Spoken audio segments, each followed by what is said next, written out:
Hello दोस्तों, हमारे channel competitors club में आपका फिर से स्वागत है। मंडी निरीक्षक उप निरीक्षक की तैयारी सीरीज के तहत इस वीडियो में हम आपके लिए लेकर आए हैं कोशिका, जिसे हम इंग्लिश में कहते हैं सेल। ये बायोलॉजी के तहत है, जीव विज्ञान के तहत। तो कोशिका को जो है जीवन की संरचनात्मक एवं क्रियात्मक इकाई कहा जाता है। क्यों? संरचनात्मक एवं क्रियात्मक इकाई, क्योंकि सजीवों की जो संरचना होती है, चाहे वो छोटे से छोटा सजीव हो, चाहे वो बड़ा से बड़ा सजीव, उसकी जो संरचना होती है यानी उसका जो निर्माण होता है वो सेल से मिलके होता है।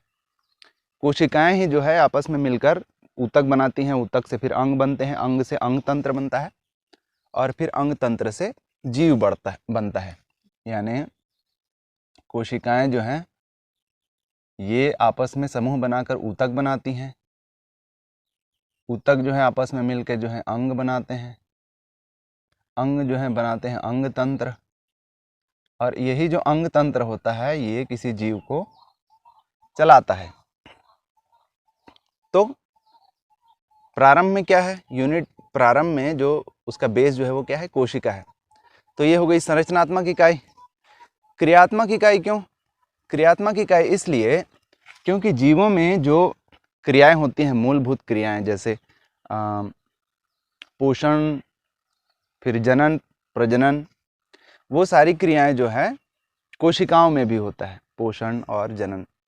तो कोशिकाएं किस तरीके से जनन करती हैं? एक कोशिका से दूसरी कोशिकाएं बनती हैं विभाजन के द्वारा। तो ये हो गई कोशिका। कोशिका की जो खोज है ये रॉबर्ट हुक ने की थी।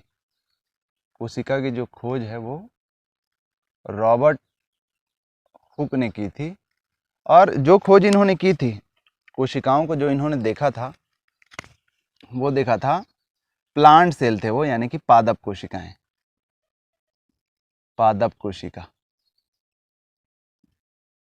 इसको इन्होंने लकड़ी के कॉर्क में देखा था, लकड़ी के कॉर्क में देखा था इसे।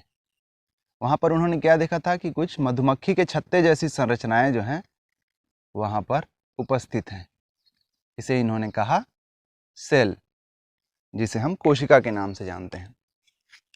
तो कोशिका जो होते हैं वो कई प्रकार के होते हैं दोस्तों, बहुत छोटे से लेकर बहुत बड़े। सूक्ष्मतम कोशिकाएं तो इतनी छोटी कि हम खुली आंख से देख भी ना पाएं, और सबसे बड़ी कोशिका तो इतनी बड़ी, सबसे बड़ी कोशिका तो जो है इतनी बड़ी कि आप अंदाजा लगाइए, शुतुरमुर्ग का अंडा।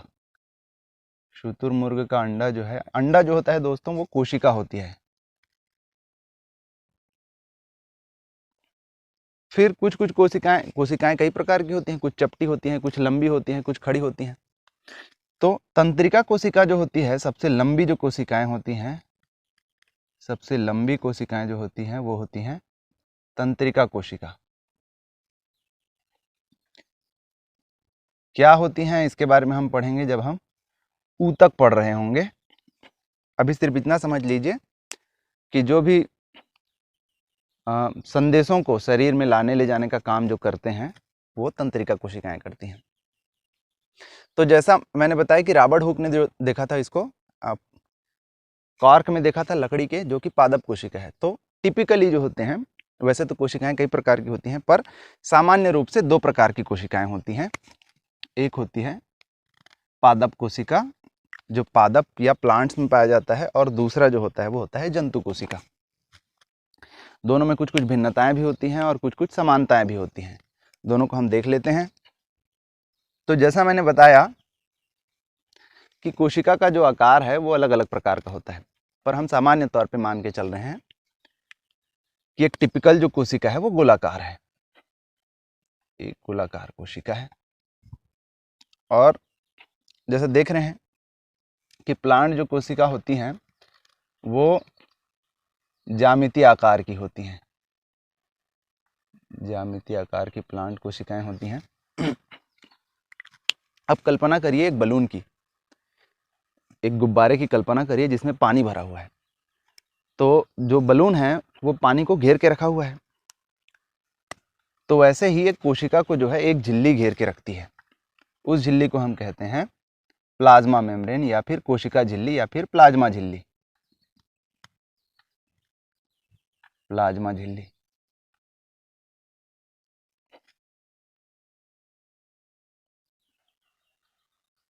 एक झिल्ली नुमा संरचना जो होती है उसे हम कहते हैं प्लाज्मा झिल्ली। प्लाज्मा झिल्ली जो होती है वो सामान्यतः प्रोटीन और लिपिड की बनी होती है। प्रोटीन व लिपिड, लिपिड जो होते हैं वसा को कहते हैं लिपिड की बनी एक प्लाज्मा झिल्ली होती है। इस प्लाज्मा झिल्ली के अंदर जो है द्रव भरा होता है। इस द्रव को हम कहते हैं कोशिका द्रव्य। इस द्रव को हम कहते हैं कोशिका द्रव्य या फिर साइटोप्लाज्म।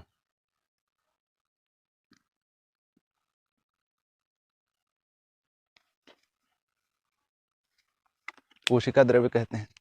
अच्छा, ये जो प्लाज्मा झिल्ली होती है, प्लाज्मा झिल्ली क्या करती है, ये सेमी परमिएबल प्रकार की होती है, इसको हम बोलते हैं अर्धपारगम्य।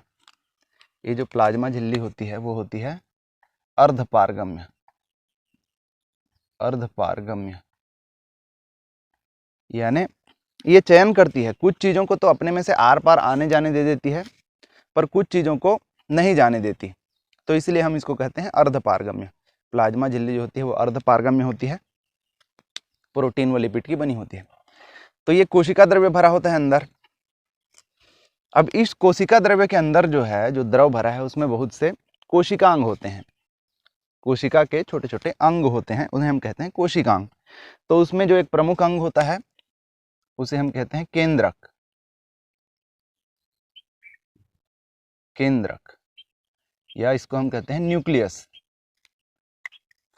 केंद्रक स्वयं भी जो है एक झिल्ली नुमा संरचना होती है, तो इसमें जो झिल्ली पाई जाती है उसे हम कहते हैं केंद्रक झिल्ली। केंद्रक झिल्ली।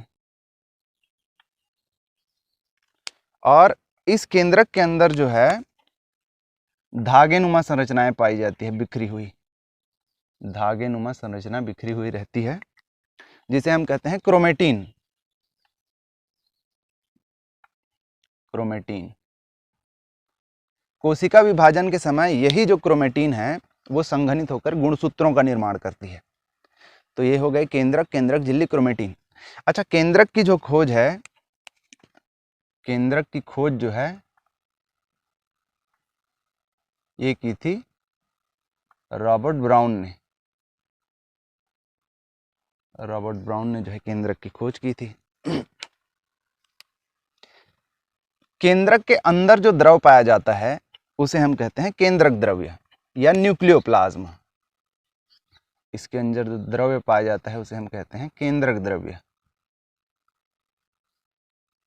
तो केंद्रक के अंदर जो द्रव्य पाया जा रहा है उसे हम कह रहे हैं केंद्रक द्रव्य। केंद्रक के बाहर लेकिन कोशिका झिल्ली के बीच में जो द्रव्य पाया जा रहा है उसे हम कह रहे हैं कोशिका द्रव्य। ये दोनों को मिलाकर हम कहते हैं जीव द्रव्य, यानी ये झिल्ली के अंदर जितना भी द्रव्य है उसे हम कहते हैं जीव द्रव्य। तो जीव द्रव्य क्या है? जीव द्रव्य जो है केंद्रक द्रव्य प्लस कोशिका द्रव्य, उसे हम कहते हैं जीव द्रव्य। जीव द्रव्य जो होता है वो होता है कोशिका द्रव्य धन केंद्रक द्रव्य।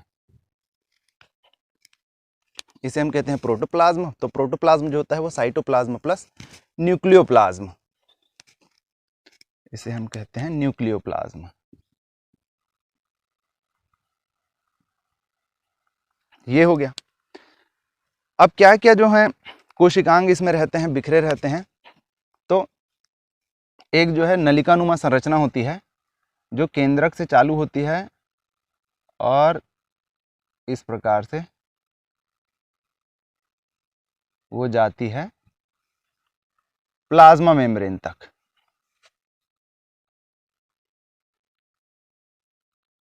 नलिकानुमा संरचनाएं प्लाज्मा झिल्ली तक होकर जाती हैं। इन्हें हम कहते हैं एंडोप्लाज्मिक रेटिकुलम या अंतःप्रद्यवित जालिका। अंतः प्रद्यवी जालिका क्या काम करती हैं? केंद्रक और कोशिका झिल्ली के बीच में जो है पदार्थों के, पोषक पदार्थ हो सकते हैं, उनके संवहन का काम करती है। ये जो है कहीं कहीं पे चिकने होते हैं, तो हम उन्हें कहते हैं स्मूथ एंडोप्लाज्मिक रेटिकुलम। इसी को हम ER भी बोलते हैं, एंडोप्लाज्मिक रेटिकुलम। तो जब ये चिकनी होती हैं तब इन्हें हम कहते हैं स्मूथ यानी चिकनी अंतःप्रद्यवी जालिका या स्मूथ एंडोप्लाज्मिक रेटिकुलम। कहीं कहीं पे क्या होता है, इसके ऊपर में छोटी छोटी संरचनाएं पाई जाती हैं, दानेदार, छोटी छोटी संरचनाएं इसके ऊपर दानेदार संरचना पाई जाती है, जिसे हम कहते हैं राइबोसोम। ये जो दानेदार संरचना होती है इसे हम कहते हैं राइबोसोम। राइबोसोम क्या करते हैं? राइबोसोम में प्रोटीन का निर्माण होता है, इसलिए इसे प्रोटीन फैक्ट्री भी कहते हैं। इंपॉर्टेंट क्वेश्चन, प्रोटीन फैक्ट्री किसे कहते हैं? प्रश्न पूछ सकता है। तो प्रोटीन फैक्ट्री कहते हैं राइबोसोम को। ये राइबोसोम इसमें पाए जाते हैं। तो जब राइबोसोम इसमें पाए जाते हैं तो उसकी जो सतह है वो खुरदुरी हो जाती है, तब हम उसको कहते हैं खुरदुरी अंतःप्रद्यवी जालिका या रफ एंडोप्लाज्मिक रेटिकुलम। तो अंतःप्रद्यवी जालिका के दो प्रकार हो गए, देख लिया हमने। अंतःप्रद्यवी जालिका जो है, अंतःप्रद्यवी जालिका, एक पहला जो है चिकनी और दूसरी जो है खुरदुरी। तो खुरदुरी में क्या रहता है? खुरदुरी में उसके ऊपर जो है राइबोसोम्स रहते हैं, राइबोसोम्स। चिकनी में नहीं रहते। ऐसे ही कुछ झिल्ली नुमा संरचना जो है और भी पाई जाती हैं इसमें, झिल्ली नुमा संरचना और भी बिखरी हुई रहती हैं इसमें, साइटोप्लाज्म में। इन्हें हम कहते हैं गोल्गी बॉडी या गोल्गी काय।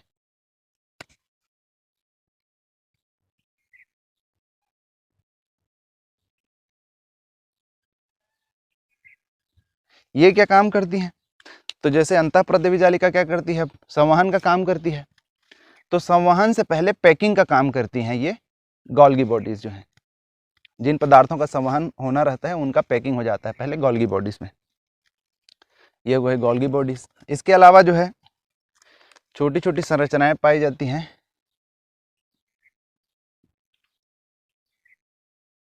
जिन्हें हम कहते हैं लाइसोसोम। लाइसोसोम, इसके अंदर जो है अत्यंत पाचक द्रव पाया जाता है, इतना कि अगर ये फूट जाए तो पूरे कोशिका को ही पचा लेगा, पूरे कोशिका का ही पाचन करने लग जाता है, कोशिका को ही नष्ट करने लग जाता है।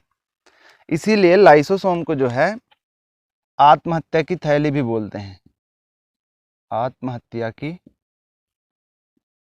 थैली, सुसाइडल बैग, लाइसोसोम। फिर एक संरचना पाई जाती है इसमें, बहुत महत्वपूर्ण संरचना, माइटोकॉन्ड्रिया। माइटोकॉन्ड्रिया श्वसन के समय जो भोजन हम खाए रहते हैं उसका श्वसन करके ऊर्जा विमुक्त करता है, ऊर्जा देता है शरीर को, माइटोकॉन्ड्रिया। इसीलिए इसे कोशिका का जो है पावर हाउस भी कहते हैं, पावर हाउस या फिर ऊर्जा गृह, माइटोकॉन्ड्रिया। 100 से लेकर 1000 तक हो सकती है इनकी संख्या। इस पर निर्भर करता है कि कोशिका कहाँ पे उपस्थित है। ये दोनों में पाई जाती हैं।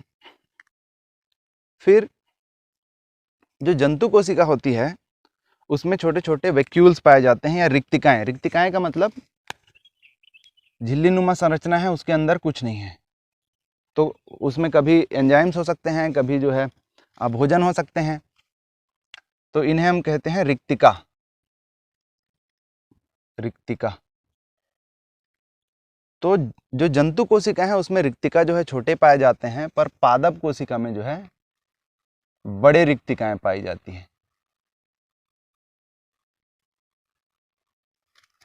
अगर पादप जो है पानी वाला हो, एक्वेटिक हो, पानी में तैरने वाला हो, जैसे जलकुंभी आदि, तब ये रिक्तिका और बड़ी होती है और इसमें जो है वायु भरा होता है ताकि उसको तैरने में मदद मिले। तो दो चीजें ऐसी हैं जो प्लांट सेल में पाई जाती है और जंतु कोशिका में नहीं पाई जाती। वो एक कि आपने जो ये संरचना देखा ऊपर, सेल्यूलोज का एक सेल वॉल पाया जाता है, एक मोटा और मजबूत कोशिका भित्ति पाई जाती है इसमें। कोशिका भित्ति, भित्ति का मतलब दीवार, जो कि एनिमल सेल में या जंतु कोशिका में नहीं पाई जाती। ये किसकी बनी होती है, प्रश्न पूछ सकता है। ये होता है सेल्यूलोज की बनी, सेल्यूलोज की बनी। फिर प्लांट कोशिकाओं में जो है या पादप कोशिकाओं में माइटोकॉन्ड्रिया से लगभग दुगने आकार के क्लोरोप्लास्ट पाए जाते हैं। क्लोरोप्लास्ट, क्लोरोप्लास्ट या फिर हरित लवक। क्योंकि प्लांट्स क्या करते हैं, प्लांट के जो सेल्स होते हैं वो अपना भोजन स्वयं बनाते हैं, तो जो भोजन का निर्माण होता है वो हरित लवक के अंदर ही होता है। इसीलिए इसे हम कहते हैं प्लांट सेल का रसोई घर, प्लांट सेल का रसोई घर। तो ये हमने देखे एक प्लांट सेल और एनिमल सेल में क्या क्या पाया जाता है, कुछ समानता, कुछ विभिन्नताएं, जैसे कोशिका भित्ति और हरित लवक जो है सिर्फ प्लांट सेल में पाया जाता है, जंतु कोशिका में नहीं पाया जाता। रिक्तिकाएं जो है प्लांट सेल में बड़ी होती हैं, जंतु कोशिका में छोटी होती हैं। तो ये तो हो गए कोशिका के बारे में। फिर कोशिका के कुछ, जैसा हम जान रहे हैं कि कोशिकाएं जो है, कोशिकाओं से ही एक जीव के शरीर का निर्माण हुआ रहता है। तो जीव का जो निर्माण है वो एक सिंगल कोशिका से चालू होता है, एक एकक कोशिका से चालू होता है। फिर कोशिकाएं जो है विभाजन के द्वारा संख्या में बढ़ती जाती हैं, फिर उन्हीं से जो है ऊतक बनता है, उन्हीं से अंग बनता है, अंग तंत्र बनता है। तो कोशिकाएं, अब हम क्या देखते हैं कि अलग अलग भिन्न भिन्न अंगों में जो अलग अलग कोशिकाएं होती हैं वो अलग अलग प्रकार की होती हैं, लेकिन एक ही अंग में जो कोशिकाएं होती हैं वो एक प्रकार की होती हैं। तो कोशिकाएं एक दूसरे को पहचानती कैसे हैं, यानी एक ही प्रकार की कोशिकाएं एक जगह कैसे हैं।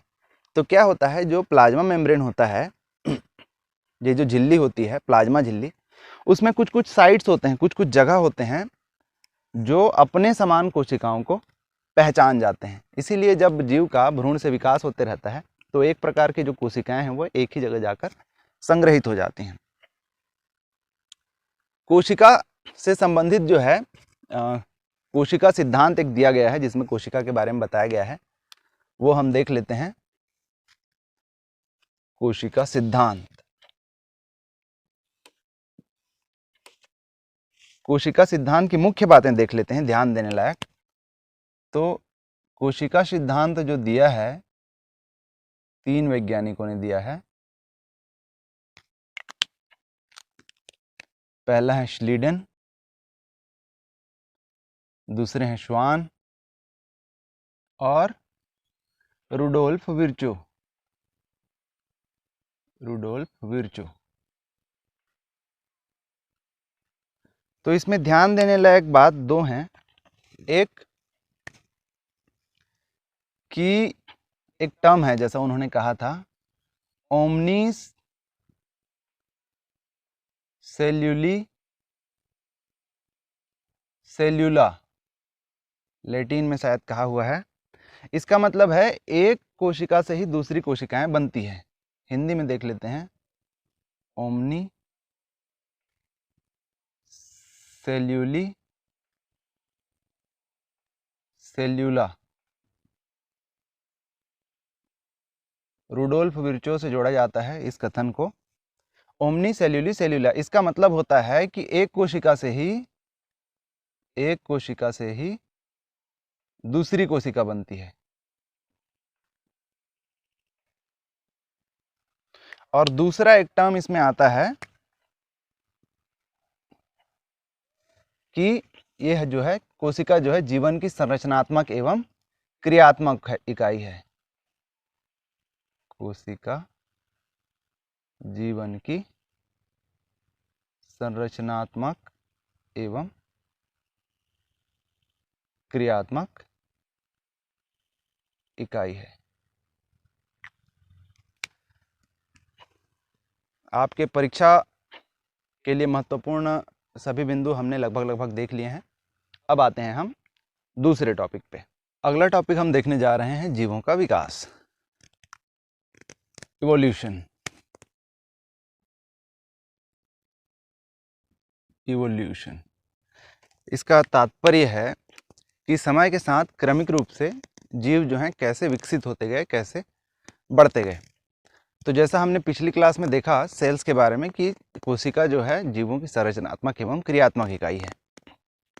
बहुत पहले लोगों की ऐसी मान्यता थी, अभी भी है, कि जीवों का निर्माण जो है भगवान ने किया है। कैसे किया है? अपनी इच्छा से किया है, इच्छा शक्ति से। परंतु 1859 में किताब आई on the origin of species, on the origin of species, Hindi में इसे कहते हैं प्रजाति का विकास, प्रजाति की उत्पत्ति।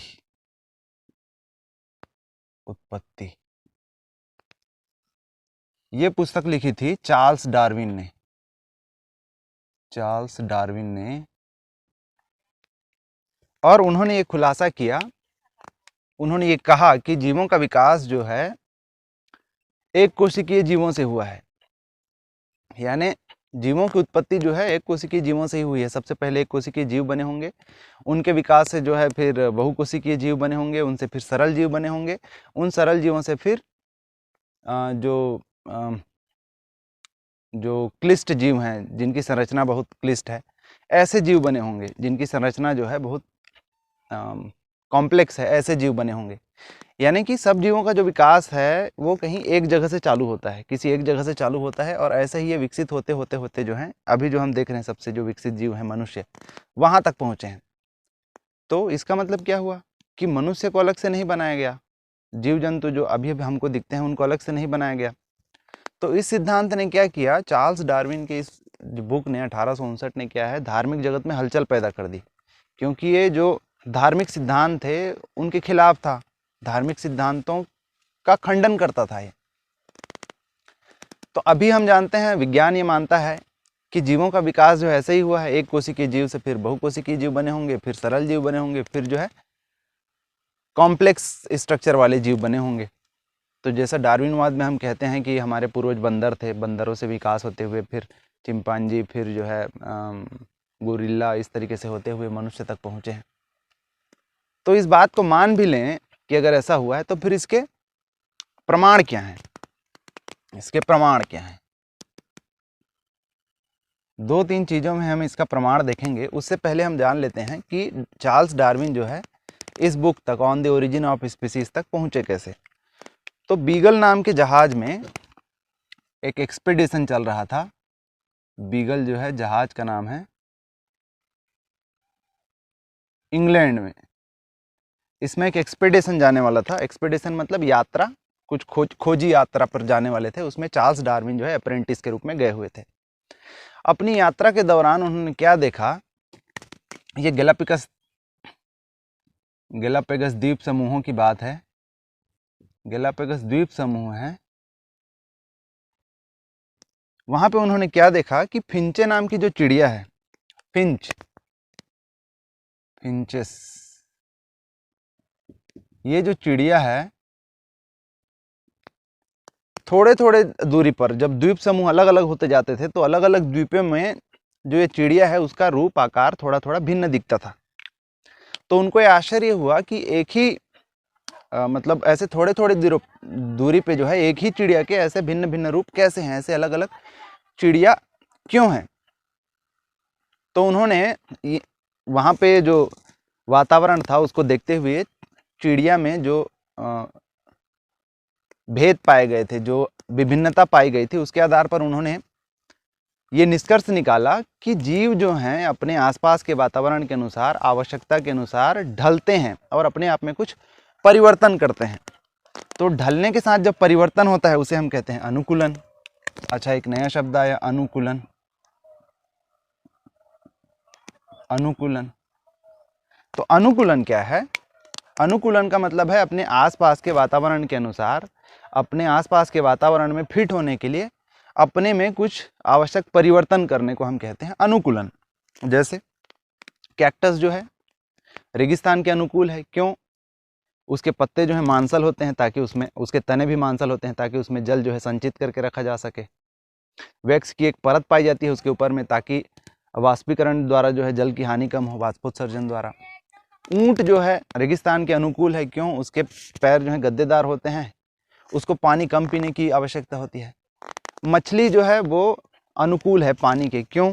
क्योंकि उसका जो शरीर होता है वो धारा रेखित होता है। धारा रेखित, धारा रेखित, तो पानी को जो है काटने में, उसको चीरने में आसानी होती है।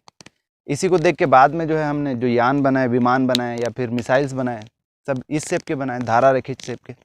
तो ये अलग अलग प्रकार के अनुकूलन हम जीवों में देखते हैं। तो उनका ये मानना था कि ये जो चिड़िया है अपने आसपास के वातावरण के अनुसार उसमें उसने अनुकूलन किया और उसके अनुसार जो है अपने आप में कुछ परिवर्तन लाए। तो इसे हम कहते हैं डार्विन की फिंचेस। और उसके आधार पर, अपने अवलोकन के आधार पर उन्होंने अपने सिद्धांत दिए, विकास के सिद्धांत, theory of evolution, Charles Darwin ने। इसके बारे में थोड़ी देर में हम देखेंगे। थ्योरी ऑफ इवोल्यूशन या विकास या उद्विकास का सिद्धांत। ये हालांकि इन्होंने अकेले नहीं दिया था, अल्फ्रेड रसेल करके एक वैज्ञानिक थे, अल्फ्रेड रसेल, उनका भी इसमें योगदान है। इन दोनों ने मिलकर जो है विकास का सिद्धांत दिया था। तो अब प्रमाण क्या है? प्रमाण क्या है कि हम जैसा बोल रहे हैं या ओरिजिन ऑफ स्पीसीज जैसा बोल रहा है कि एक ही प्रकार के जीवों से जो है दूसरे प्रकार के जीव बने होंगे। तो दो तीन चीजें हम देख लेते हैं इसके प्रमाण में। एक पहला तो जो है अवशेषी अंग, अवशेषी अंग। दूसरा हम देख लेते हैं समजात अंग। और तीसरा हम देख लेते हैं समवृत्ति अंग। और कुछ हम देख लेंगे संयोजी कड़ियां। अच्छा, अवशेषी अंग। तो अवशेषी अंग क्या होते हैं? डार्विन ये कह रहे हैं, चार्ल्स डार्विन अपने सिद्धांत में, कि जीव जो है अनुकूलन करते हैं, अपने आसपास के वातावरण के अनुसार ढलते हैं और अपने आप में कुछ परिवर्तन करते हैं। इस परिवर्तन में हो सकता है कुछ नए प्रकार के ऑर्गन्स या फिर अंग निर्मित हों, और इस प्रक्रिया में ये भी हो सकता है कि कुछ अंग जो हैं, जो पहले काम में आते थे, अब जो हैं बिना काम के रह जाएं। तो ऐसे अंगों को हम कहते हैं अवशेषी अंग। जैसे अगर मानव शरीर में देखें तो जो बाह्य कर्ण है, बाह्य कर्ण है, कान जो है वो बड़ी आंत से लगा हुआ एक अपेंडिक्स होता है, vermiform appendix, vermiform appendix.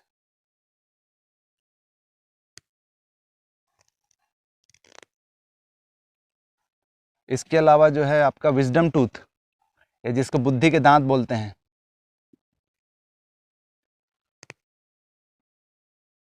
Wisdom tooth, ये सब जो हैं अवशेषी अंग हैं। तो चौपाई जानवर में हम देखते हैं कि बाह्य कर्ण का वो क्या प्रयोग करते हैं, सुनने के लिए उसके अनुसार उसको मोड़ लेते हैं, मक्खी वगैरह भगाने के लिए उसका यूज़ करते हैं वो।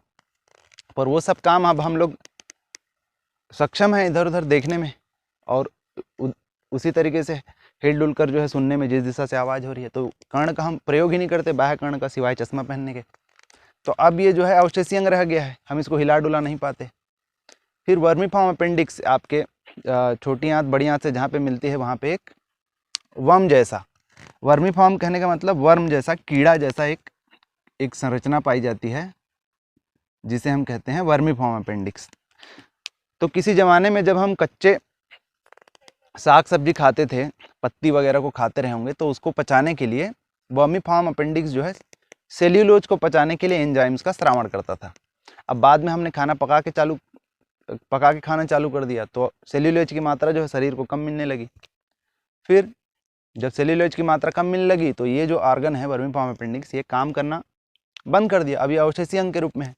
कभी कभी शरीर में जब सेल्यूलोज की मात्रा अधिक हो जाती है तो उसको पचाने के प्रयास में वर्मी फॉर्म अपेंडिक्स जो है अपना साइज बढ़ा लेता है, फूल जाता है। तब उसको ऑपरेशन करके हटाते हैं। विजडम टूथ है या जो बुद्धि का दांत जिसको बोलते हैं, वो नहीं भी आए तो भी उसका कोई काम नहीं है। क्यों? उसका कुछ काम है ही नहीं। चबाने या पीसने का काम जो है वो मोलर से हो जाता है। तो ये सब जो है अवशेषीय अंग है। तो इससे क्या पता चलता है कि किसी जमाने में ये उपयोग में रहे होंगे, अब उपयोग में नहीं है, अनुकूलन हुआ है। एक सामान्य से उदाहरण हम देख सकते हैं कि जो हमारे पैर की उंगलियां हैं, किसी ज़माने में जब हम चारों हाथ पैर से चलते रहे होंगे तो जैसे हाथ की उंगलियां काम करती है वैसे पैर की उंगलियां भी काम करती होंगी। पर अब जो है पैर की उंगलियां ना के बराबर काम करती हैं। उनसे हम हाथ जैसे काम नहीं ले सकते। धीरे से हो सकता है वो ऐसे मुड़ना ही बंद हो जाए। फिर जैसे हमारे शरीर में बाल हैं, जब हमारे पास वस्त्र नहीं हुआ करते थे तब ठंड आदि से रक्षा के लिए बालों की आवश्यकता पड़ती थी। अब हमारे पास पर्याप्त वस्त्र हैं तो बाल जो हैं शरीर से कम होते जा रहे हैं। तो ये सब बताते हैं कि वातावरण में परिवर्तन होने के अनुसार जो है जीव अपना परिवर्तन करते हैं। फिर हम देखते हैं समजात अंग। कुछ अंग ऐसे होते हैं अलग अलग जीवों में जिनमें संरचनात्मक समानता पाई जाती है। जैसे हम देखें अगर बाघ के पैर, सील के पंख या चमगादड़ के पंख और मानव का हाथ, इनकी जब हम संरचना देखें, अस्थियों की संरचना देखें, तो क्या पता चलता है कि अस्थियों की जो संख्या है वो सब में बराबर है। उनकी संरचना जो है, अस्थियों की संख्या एवं संरचना जो है एक समान है। तो इससे क्या पता चलता है कि जो विकसित जीव हैं वो पहले इनमें से कोई एक जीव रहे होंगे। तो अवशेषीय अंग या समजात अंग में आपको ऐसे एक नंबर का प्रश्न पूछ सकता है कि समजात अंग कौन कौन से हैं, अवशेषीय अंग कौन कौन से हैं। फिर समवृत्ति अंग। समवृत्ति अंग कहने का मतलब है कि जैसे ये हम देखते हैं समजात अंग के संरचनात्मक समानता तो होती है पर इनके कार्य अलग अलग होते हैं। सील जो है तैरने का काम करती है उसी चीज से, अपने पंख से। चमगादड़ जो है उड़ने का, मानव हाथ जो है काम करने का, बाघ के पैर जो है चलने का। समवृत्ति अंग ऐसे अंग होते हैं जिनके कार्य एक समान होते हैं पर संरचना भिन्न होती है। कार्य समान परंतु संरचनात्मक भिन्नता होती है, संरचनात्मक रूप से भिन्न होते हैं। जैसे तितली के पंख ले लीजिए, चमगादड़ के पंख ले लीजिए, तितली के पंख, चिड़िया के पंख ले लीजिए, चिड़िया के पंख। तो चमगादड़ के पंख में अस्थियां अलग होती हैं, चिड़िया के पंख में अस्थियां अलग प्रकार की होती है, तितली के पंख में अस्थियां ही नहीं होती, परंतु कार्य जो है सबके सब उड़ने का करते हैं। तो ये समवृत्ति अंग कहते हैं। और सबसे बड़ा जो प्रमाण हमको मिलता है कि एक जीव से दूसरे जीवों में विकास हुआ होगा वो हमारे पास कुछ आर्कियोलॉजिकल प्रमाण हैं। आर्कियोलॉजी में कुछ अवशेष ऐसे मिले हैं, जैसे उनमें से एक है आर्कियोप्टेरिस।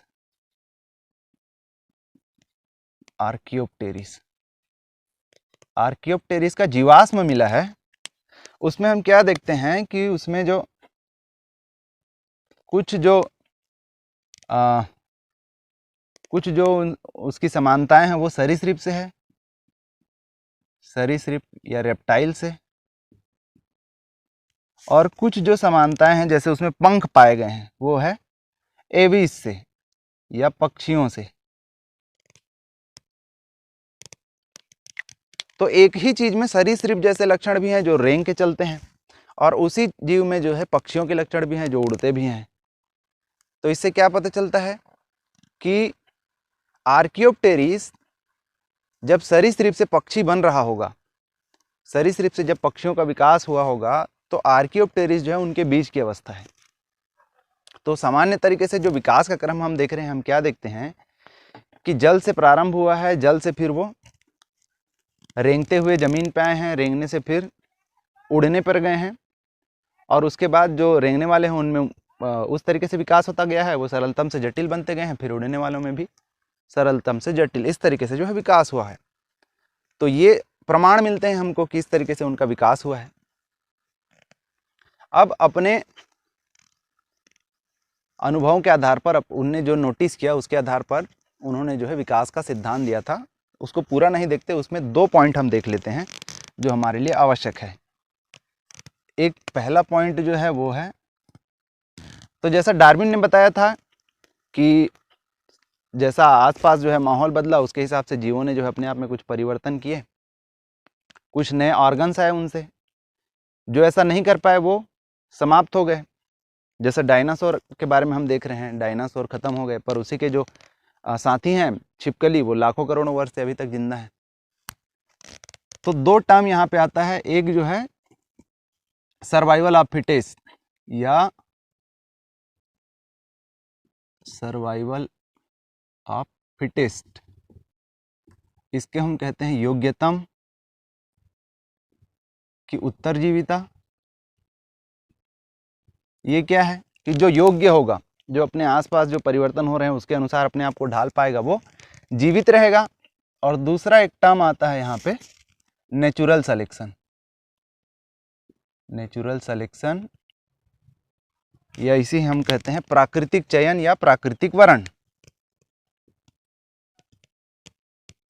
प्राकृतिक चयन या फिर वरण। तो प्रकृति चयन करती है, प्रकृति चयन करती है, जो फिट होता है उसे जीवित रखती है, और जो फिट नहीं होता उसे समाप्त कर देती है। जैसे हम चयन करते हैं, हमको अगर फसल लेनी है तो हम चयन करते हैं कि कौन फसल जो है अच्छी फसल देगा, लागत किस में कम होएगा, बीमारी किस में कम लगेगा, पानी किस में कम लगेगा, ये सारे क्राइटेरिया देख के हम फसल चुनते हैं, उस फसल को लगाते हैं, बाकी फसल को चलन से बाहर कर देते हैं। तो ऐसे ही प्रकृति जो है चयन करती है, जो फिट होगा उसे जिंदा रखती है, वो आगे बढ़ते हैं, और जो अनफिट होता है उसे प्रकृति जो है हटा देती है। तो इस तरीके से जो है 2 टर्म, एक तो योग्यतम की उत्तरजीविता और दूसरा प्राकृतिक चयन। प्राकृतिक चयन होने के बाद जीव जो है वो आगे बढ़ते हैं। अच्छा, एक और टर्म हम यहाँ पे देख लेते हैं, वो है प्रजातिकरण। प्रजातिकरण, प्रजातिकरण का मतलब है कि प्रजाति का निर्माण कैसे होता है। प्रजाति से क्या तात्पर्य है, जैसे मछली एक जाति है, परंतु हम देखते हैं कि मछली की बहुत सारे प्रकार हैं, तो उन्हें हम कहेंगे कि मछली की वो प्रजातियां हैं। तो अलग अलग प्रजातियां कैसे होती हैं, तो जैसे हमने देखा इसके बहुत सारे कारण हो सकते हैं। एक तो जो है बाह्य कारण हो सकते हैं, मान के चलिए कि 2 द्वीप हैं, 2 द्वीप जो हैं भूकंप आदि के कारण से जो है आपस में टूट गए। अब उनमें बैरियर आ गया कि वो एक द्वीप से दूसरे द्वीप नहीं जा सकते, और दोनों जगह अगर कंडीशन अलग अलग हैं, तो एक द्वीप में जो जीव रहेंगे वो अपने आसपास के कंडीशन के अनुसार खुद को ढालेंगे, और दूसरे प्रकार के जो जीव हैं दूसरी जगह वो अपने कंडीशन के अनुसार अपने आप को ढालेंगे। थोड़े समय बाद क्या होगा कि दोनों में जो है भिन्नता आ जाएगी, तब हम कहेंगे कि दोनों अलग अलग प्रजाति हैं। तो इस प्रकार प्रजाति का जो बनना है उसे हम कहते हैं प्रजातिकरण, प्रजाति का बनना। इसका कारण जेनेटिक्स भी हो सकता है, जैसे घोड़ा एक प्रजाति है, गधा एक प्रजाति है, दोनों में संकर जब हुआ, दोनों ने आपस में जब अंतर संबंध बनाए, तो खच्चर जो है संकर प्रजाति बनी, एक नई प्रजाति है खच्चर। तो इस तरीके से बायोलॉजिकल कारण भी हो सकते हैं, जियोग्राफिकल कारण भी हो सकते हैं, जियो बैरियर। तो इस तरह से प्रजाति का बनना जो है प्रजातिकरण कहलाता है। तो जीवों का विकास जो है छोटे या सरलतम जीवों से बड़े जीवों की ओर हुआ है, ये हमको विकास का सिद्धांत बताता है।